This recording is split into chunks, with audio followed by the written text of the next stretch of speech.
তো hello guys, তো আজকে আমরা যাচ্ছি ভুটান এবং ভৈরবকুণ্ডে। বাইক নিয়ে আমি, দাদা, বৌদি, বোন মিলে বেরিয়ে পড়লাম।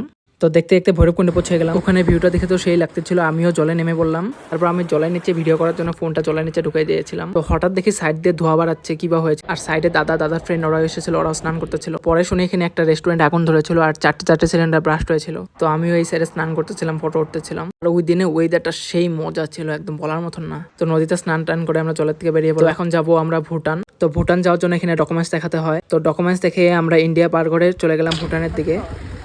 তো আমরা ভুটানে ঢুকে গেলাম। তো ভুটানে ঢুকে ওখানে আবার ডকুমেন্টস দেখাতে হয়, ওখান থেকে ইমিগ্রেশন কার্ড দেয়। তারপর আমি এদিকে বলতেছিলাম, তো ওই কার্ডটা নিয়ে আমরা পুরোপুরি ভাবে ঢুকে পড়লাম ভুটান। তো ওখানে গিয়ে বুদ্ধদেবের কিবা এটা ঘুরালাম। তো পাহাড়ে উঠে গেছিলাম, তো পাহাড়ের থেকে ভিউটাও ভালো লাগতেছিল। তো দেখতে দেখতে বৃষ্টি নেমে গেল। বৃষ্টির জন্য আমরা অল্প একটা জায়গায় দাঁড়ালাম। তারপর বৃষ্টি থামার পর আমরা চলে গেলাম হ্যাঙ্গিং ব্রিজে। তো এখান থেকেও ভিউটা সেই লাগতেছিল। তারপর আমি কয়টা এখানে ভিডিও আর ফটো তুলে নিলাম। তো আজকের জন্য এতটুকুই, দেখা হচ্ছে নেক্সট মিনি ব্লগে। টাটা।